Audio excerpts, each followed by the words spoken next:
Welcome, everybody. I'm Mike the Man, and here are a few of my recent posts I had made, and I am very happy to present them to you. So, until I have enough to feel like I'm able to make a decent video, I will continue using the post option on YouTube, where I can publish some images, write down some of my thoughts, keep it very simple and to the point, one by one. So it's not like making a long video or doing a live where people need to remember the timestamps in order to be able to refer back to the topics that they are interested in. So you can check the posts section on my channel and see what I've pointed out. I will also highlight certain videos. I will give the timestamps. I will do my best to continue referring you to the right parts of my videos that I'm going to dig up here and there. And I've done that, of course, in the case of my older video called The Night Before Last Night Was Likely the Worst Night. So I don't know why people all of a sudden think that they have discovered something new when I have pointed this out already over 5 months ago. The night Last night was one of the worst nights because I didn't have them in their beds. This is my conclusion. That was 5 months ago. So why are you sending me this as if it's new research? And why do people present it as if it is their research? You see, that's why now I am going to watermark every single post of mine, because I see my posts appear all over the place and people misrepresent it, and they try to overshadow me. They try to make it sound like they're doing the research, but they haven't. This is something that I discovered more than 5 months ago. Not a lot of views here, 1,900 only. Very surprising, right? So if you see it on another channel, point out where they got it from. Please do that.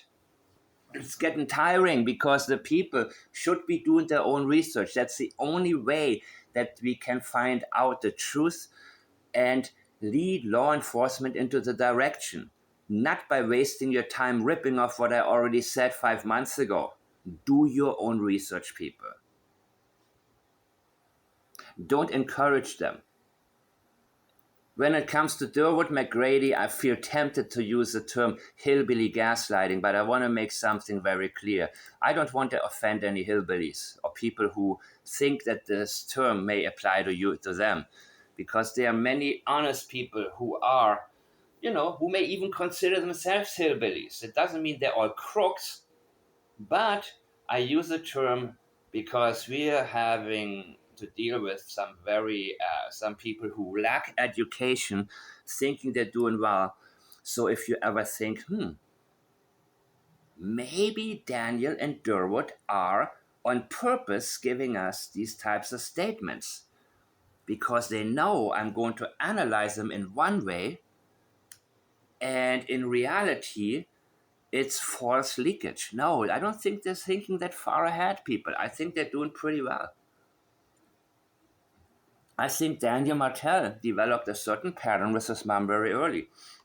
Can you imagine being a young boy, having that woman yell at you because you did something that may not be a big deal, but triggers her and her hatred towards the whole world? Because that's what I think Janie is dealing with here.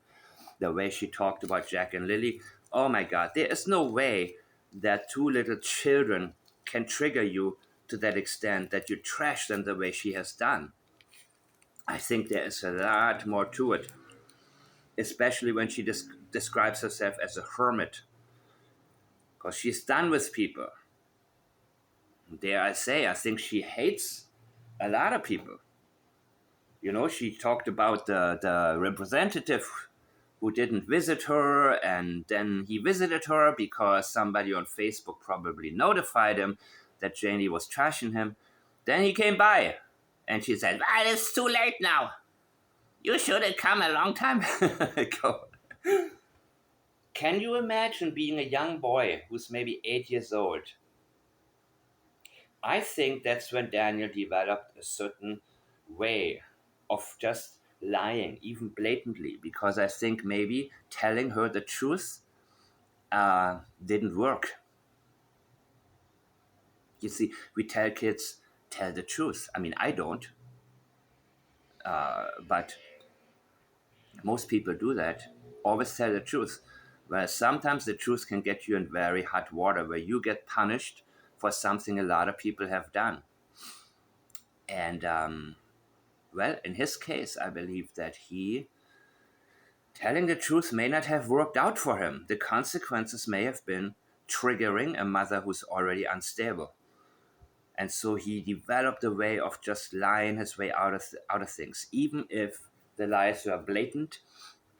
And the lies may have been very obvious to most, but maybe his mom was dumb enough to buy him and let him be and let him buy himself some time. You know what I mean? And now he's 30 years old. He's still living on her property. And I think that a certain pattern needs to be noted, and we need to also understand how it all began. It can help us. It can help us realize how somebody in his 30s is still almost trying to talk his way out of things like a little boy, right? Because he may have never grown out of this phase, especially now that he's still, not really on his own, but with his mom. Justin got away. Justin looks different. He seems different. Well, A balances video about the contractor that supposedly Janie gotten close to. All of this comes to mind, but this is not my area of expertise. This is also not my area of research. However, anything to do with the family is, of course, of interest to me. So Derwood has apparently left a comment on Drunk Turkey. I haven't watched the show. I appreciate those of you who take the screenshots and send them my way, people. Send them my way. It's interesting. And if it's interesting to you, I will spend the extra time on it. Derwood says some insert themselves for family and some because they care and some to distract people trying to find the truth. That's hillbilly gaslighting.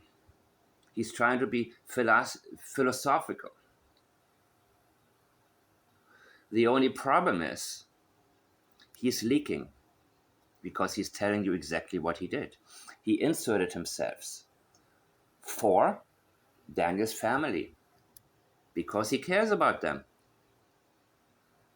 His only mission from day one was to distract people who are trying to find the truth, which is us. And until like 2 or 3 months later, I didn't even mention his name.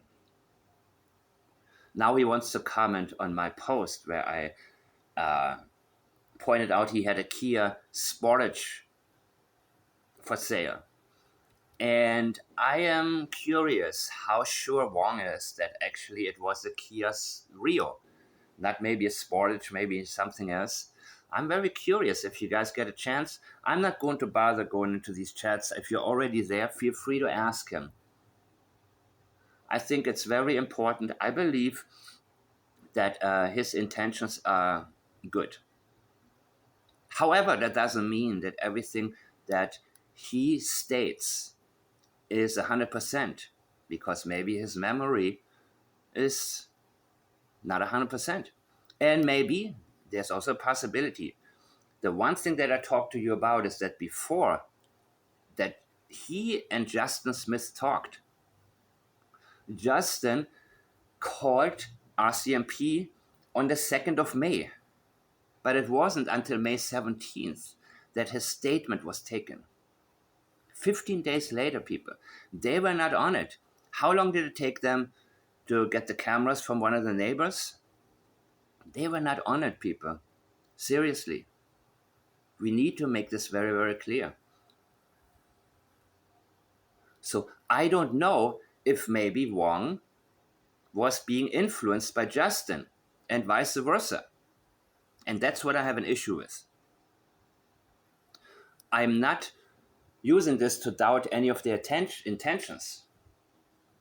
But the problem is when people may wind up compromising information That can be a huge issue. And it happens all the time. Also with people who have the right intentions, but they talk to somebody who heard it differently, who thinks something differently, and then they may say, well, okay, so let's agree on this. Okay, that's good enough. Maybe it's the Rio. Okay. Well, I don't know for sure. You see, Wong didn't want to give a statement, but he talked to police. I don't know exactly what day. That's information we are lacking. But again, immediately when I saw this part of the document, I had a problem with it, and I still do. So what I want always to have is the immediate statement from somebody without consulting with anybody and telling us what they think they heard, because then I can get deeper into it and interview them and ask them, how do you know it was a Rio? Have you seen it before? Okay, then I can show him something else. Then I can tell him, well, maybe a Rio and a Sportage could be mistaken, right? Maybe it was something else. You know, we're talking about the Subaru for Daniels, and I see that a lot of them are selling cars quite a bit. And always the engine needs something. Well, that would indicate it possibly being very loud. Because if you have a brand new Kia, anything, it'll be quiet. And if you try to tell me, well, the vehicle was brand new, doesn't mean you didn't mess up the engine and something didn't happen that makes the vehicle louder, because Wong clearly stated he heard a loud vehicle. And of course, Derwood O'Grady felt the need to comment on my last video. It's a comment that I usually would delete, but I figured, you know what, let's see if he leaks a little bit more. And some people, they think they're very brilliant, and they will surprise you with leakage. And sometimes we need to do that. And I was iffy about it. Should I delete it or not?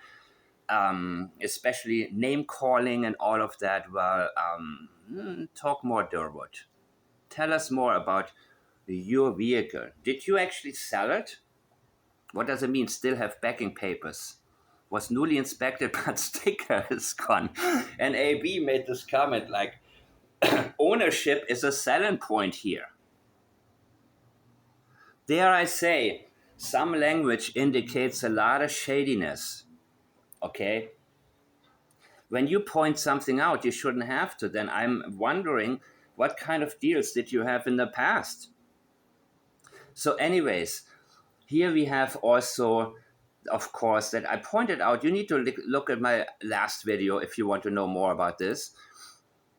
This is from the dispatch, and Gregory Diffin was, you know, I think a they gotten it wrong, maybe Giffen something.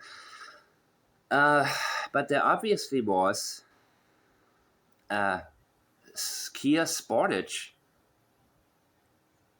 Oh, the license plate is here too, right? DPU 468. Okay.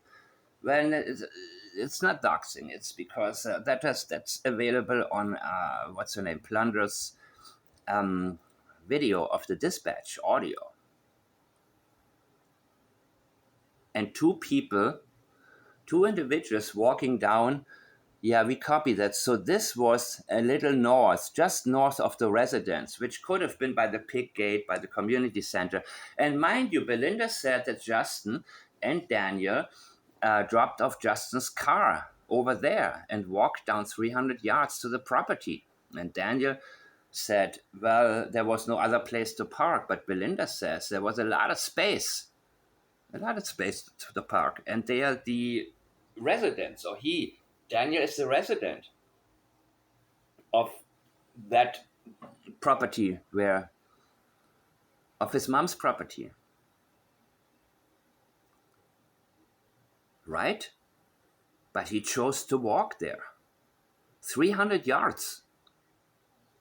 So this may be a place where Daniel would think it would be a good idea to park for whatever reason out of sight and then walk down there.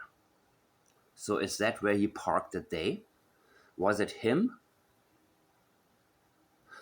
Who were the two people? Was it him and Justin, or him and somebody else with that Kia? I don't know. But this needs to be considered. two individuals walking towards the lake up north, ahead of the vehicle, and there's a cabin at the end of the lake. Well, I haven't found this cabin yet, but you are free to point it out to me, because whatever I may have missed, I will be more than happy to hear more about. I believe her name is Chrissy Tavern from Bring Me Home, that organization that has volunteered to help find or help search for Jack and Lily. And I find this interesting because apparently, and this could be wrong, this could be right, but the source I've received the information from I consider credible, but make sure that I don't that you understand that sometimes I'm introducing something from people that okay, this is secondhand information, but I am feeling confident enough to bring it to you. A Chrissy Tavern has been kicked off the case due to Malehya and her team starting drama.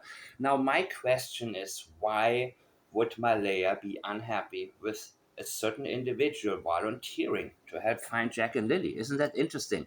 So there was ongoing conversation. Thank you so much. This is a great idea. Thank you. And Malehya kept it very short. Thank you. Thank you. Okay. So this person, I believe it was Chrissy, I'm not sure. Hey Han, I haven't heard back from you yet. I just want you to know that we are still looking for the kids, but I just need to know that you are okay. So if you have two missing children, what would your reply be? Thank you so much. Please don't stop. I love you. If I can ever repay you, please find them. Don't give up. Don't give up. No, she says, I was told you were no longer on the case anymore. Who told you that? And why did they feel a need to assure you? And what is your problem with her? Did she point the searchers into a direction that gotten too close to home? She says, and that you would be no longer contacting me. What the hell? This person is here to volunteer finding Jack and Lily. And you don't have time for them? That's like Chris Proudfoot when people offered him help and he says, don't bother us anymore. We are here to help find your stepson. We are spending our time. This indicates that Malehya not only isn't interested in finding Jack and Lily, but she doesn't want people to find out what happened. This came from major crimes due to something between you and Belinda's fake lawyer. That would be Daleen Thomas. So she's referring to Belinda's lawyer as a fake lawyer. And major crimes. This came from major crimes due to something between you and Belinda's fake lawyer. What was between them? Did Belinda's so-called fake lawyer point out something to her and say, you guys are on the wrong track? Let's search here. Let's go towards Big Island Beach or what have you. Because I saw some of her stuff, and this actually makes it more interesting for me to see what certain people have. This avoidance, this major avoidance, leads me to believe that there was something that Belinda's lawyer and Chrissy Tavern may have started tapping into. So if you're connected with them, as I am with one of them, don't, I will bring you more information about it as soon as I have it. Likely a lot of people will insert themselves into this now. I don't really care, but be careful when you get second or third hand information. This statement in itself says a lot of things. She's worried about the Chrissy Tavern lady from Bring Me Home. Law enforcement, from what I understand now, assured her, don't worry, this woman is off the case if you have such a problem with her. But why do you have the problem? Why do you have the problem with Belinda's lawyer? Well, thank you guys for listening. Feel free to use the comment section to give me information that I've previously missed. I will keep things shorter and more to the point from now on, so you guys can find information easier. I will not rehash things. You can look them up. I have posted the link on my posts to my video from more than 5 months ago, where I was the only one pointing out that Malehya said the night before last night, or what was it? Last night was one of the worst nights. Mind you, if last night really was the first night you didn't have Jack and Lily in their beds, that would be the worst night, right? If your kids are missing, the worst night, and they're missing during the they go missing during the day, the upcoming night would be the worst night. But she said one of the worst nights. And I concluded back then the night before last night was likely the worst. Absolutely. That's Thursday. Thursday night. I was the only one pointing this out. Remind people of that if you ever want to do something good. Don't encourage people to rip off my material. Encourage them to do their own research, right? Or at least reference me. Thank you, guys.